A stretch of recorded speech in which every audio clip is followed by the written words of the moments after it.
నాకు ఇచ్చింది కత్తెర గుర్తు. నేను కాంగ్రెస్ పార్టీ తరపు నుంచే పోటీ చేసిన.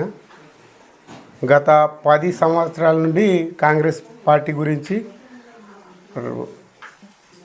చాలా గట్టిగా పోటీగా నిలబడి ఊర్లో ఒకప్పుడు మా ఊర్లో కాంగ్రెస్ పార్టీ అనేది మొత్తం లేకుండా అయిపోయింది.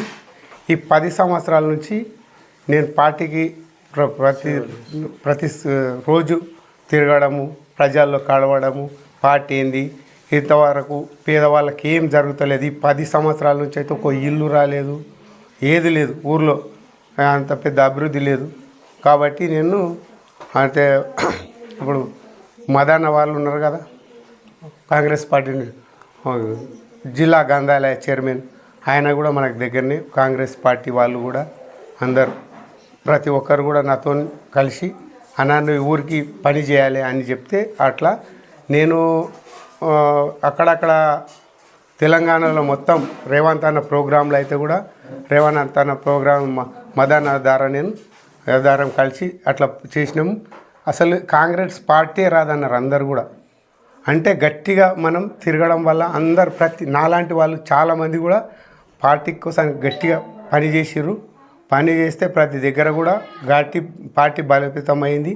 ఇప్పుడు గట్టిగా పోటీ మాకు కూడా అందరూ మా ఊరు పెద్దలందరూ ఏం చేసారు, నువ్వు మంచి పని చేస్తున్నావు, పార్టీలో పని చేస్తున్నావు కాబట్టి నువ్వు నిలిచి ఉండాలని చెప్పిర్రు.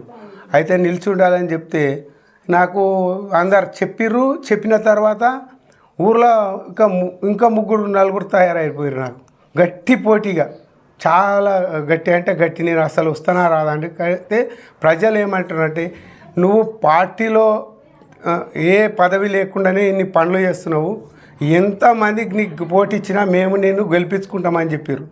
వాళ్ళు గెలిపించుకోవడం అని చెప్పడం వల్లనే నేను ఈ గట్టి పోటీ ఇచ్చిన. అట్లా కూడా నాకు మంచి మెజార్టీ ఇచ్చారు మా ఊరు ప్రజలంతా. ఎంత 272 వచ్చినాయి నాకు. ఇంత గట్టి పోటీ ఇచ్చినందుకు మా ఊరి ప్రజలకు, ఈ మండలంలో ఉన్న పెద్దలకు, పార్టీ పెద్దలకు, మేను మా రేవంత్ అన్నకు మరీ వందనాలు. మల్లారెడ్డి, నేను రిటైర్డ్ గవర్నమెంట్ ఎంప్లాయీని.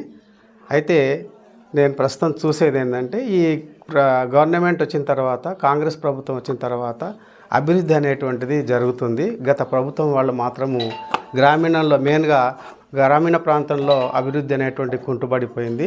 మరి ఈ ప్రభుత్వం వచ్చినప్పటి నుంచి బ్యాంక్ లోన్స్ కానీ, తర్వాత ఓల్డేజ్ పెన్షన్స్ కానీ, ఇందిరమ్మ ఇండ్లు కానీ అక్కడక్కడ శాంక్షన్ చేసి మరి అభివృద్ధిని చేపిస్తున్నారు. కాబట్టి మరి నాకు తోచింది ఏంటంటే, నేను అనుకునేది ఏంటంటే, ఈ ప్రభుత్వము పేదల ప్రభుత్వము. పేదలు ఎంత సహకరిస్తే, ప్రభుత్వాన్ని ఎంత సహకరిస్తే అంత అభివృద్ధి జరుగుతుందని చెప్పి నేను కూడా అనుకుంటున్నాను. మరి ఇప్పుడు నేను ఫ్రీగానే ఉన్నాను కాబట్టి మా తమ్ముడు సర్పంచ్గా ఎన్నికయ్యాడు. మరి నేను కూడా వారెంబడి ఉండి గ్రామానికి కావాల్సినటువంటి అభివృద్ధి ఏవైతే పనులు ఉంటాయో అవన్నీ కూడా మరి మా తమ్ముడి వెంబడి ఉండి జరిగేటట్టు చూస్తానని చెప్పి నేను కూడా చెప్తున్నాను. మరి ప్రభుత్వం బాగుంది, మనం ప్రభుత్వం వెంబడి ఉండి మనకు కావాల్సినటువంటి పనులు చేయించుకోవాలి. మరి అక్కడ రేవంత్ రెడ్డి ప్రభుత్వం బాగుంది కాబట్టి మరి వారు ఉన్నంత కాలము మరి గ్రామాల్లో కావచ్చు ఏ అభివృద్ధి పనులను కూడా చేయించుకోవడానికి వీలు ఉంటుంది. కాబట్టి నేను ఒక్కటి చెప్తున్నాను, సర్పంచ్గా ఎన్నికైనటువంటి మా బ్రదర్కి, మరి అలాంటి అవకాశాన్ని ఎప్పుడు కూడా మనం వదులుకోవద్దు. ఇంకా మనం బాగా అభివృద్ధి చేస్తే ప్రజలు ఇంకా మనల్ని చేసే పనులను మెచ్చుకుంటారు. మరి ఇంకా ప్రజల హృదయాల్లో మీరు నిలిచిపోతామని చెప్పి చెప్తున్నాను. Thank you.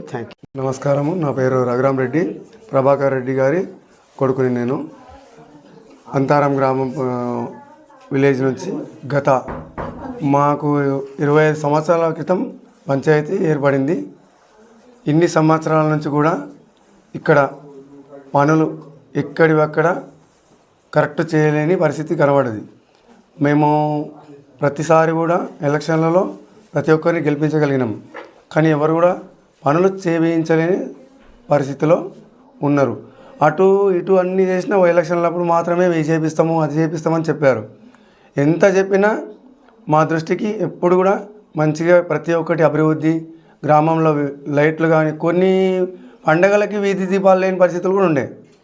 మేము నా వెనుక యువకులంతా నన్ను ప్రోత్సహించి అన్న ఈ సంవత్సరం మనం ప్రభాకర్ అన్నని గెలిపించుకుందాం, నిజాయితీపరుడైన కాంగ్రెస్ పార్టీ తరఫున మనకు ఆయన ద్వారా చాలా పనులు తీసుకొచ్చే పరిస్థితిలో ఉన్నాడు. ఎందుకంటే మనకు ఇప్పటికీ అందరు చూస్తారు గ్రామాలలో ఈ గవర్నమెంట్ వచ్చినాక రుణమాఫీ ఏకకాలంలో చేసిన పరిస్థితి వచ్చింది. గత ప్రభుత్వం ఏం చేసింది, ఇప్పుడేస్తా అప్పుడేస్తా, ఆడ 25,000 వేస్తే అది మితిపోయింది. నేను చూసిన ఇంతకుముందు నేను టీఆర్ఎస్ పార్టీలోనే ఉంటి, గత ఎమ్మెల్యేలో కూడా నేను టీఆర్ఎస్ పార్టీకి మస్తు వర్క్ చేసిన, ఎందుకంటే ఉన్నామని. ప్రభుత్వం వచ్చాక ఏం చేయదనుకున్నాను నేను కూడా, కానీ నేను కూడా పరిచయం అవుతాను. ఎందుకంటే నాకు నచ్చే మా యువకులంతా గ్రామంలో ఏకకాలంలో రాత్రి 12 గంటలకు లేపితే కూడా కష్టపడి ప్రభాకర్ రెడ్డి గారిని గెలిపించుకున్నాం. మాకు గవర్నమెంట్ ఖచ్చితంగా అండదండ ఉంటుందని నమ్మకం ఉంది. ఒకటి ఏంటంటే గవర్నమెంట్ చేసిన పనులు ఏం నచ్చారంటే అందరూ ఫ్రీ బస్సు వచ్చిందని, ప్రతి ఇంటికి విద్యుత్ ఖచ్చితంగా ప్రతి ఒక్కరికి లాభదాయకం జరుగుతుంది. అందులో భాగంగా ఏముందంటే ఇందిరమ్మ ఇల్లు 10 సంవత్సరాల క్రితం నుంచి కూడా ఒక్క ఇల్లు ఈ ఊరికి లేదు, ఇల్లు లేదు, మనకి ఏది ఫ్రీగా లేదు, అన్ని మాటలలోనే కొట్టుకుపోయినాయి. లోన్లు నాకే ఒక్క 58,000 రూపాయలు ఉంటే అది 1,70,000 అనిపిస్తుంది. చేస్తాడు కూడా చేస్తుట్లనే పోయింది. అది రెన్యువల్ చేసుకోలేకపోయినాం. నేనే ఆఖరికి వస్తే మొన్న నేనే చేత్తం కట్టుకున్నాను. అటువంటి పరిస్థితి ఏర్పడింది కాబట్టి జనం బాగా ఇప్పుడు కాంగ్రెస్ వైపే ఉన్నారు. ఎందుకంటే ఉచిత కరెంటు వస్తుంది, ఎక్కడికైనా వెళ్ళాలంటే మహిళలకి ఫ్రీ ఉచిత ప్రయాణం, రేషన్ కార్డులు మొన్న పెట్టుకున్న అప్లై చేసిన అప్పుడు ఎంబడే వస్తున్నాయి. కొంతమందికి పెన్షన్లు కూడా ఇంతకుముందు గత ప్రభుత్వంలో అప్లికేషన్ పెట్టుకుంటే అవేనో మూలకు వాడేశారు. వీళ్ళు ఇంకా మా దృష్టికి తెచ్చారు. మీకు ఎందుకు మీడియా వాళ్ళకి ఎందుకు చెప్పుకుంటున్నామంటే వాళ్ళ సమస్యలు ఉన్నాయి.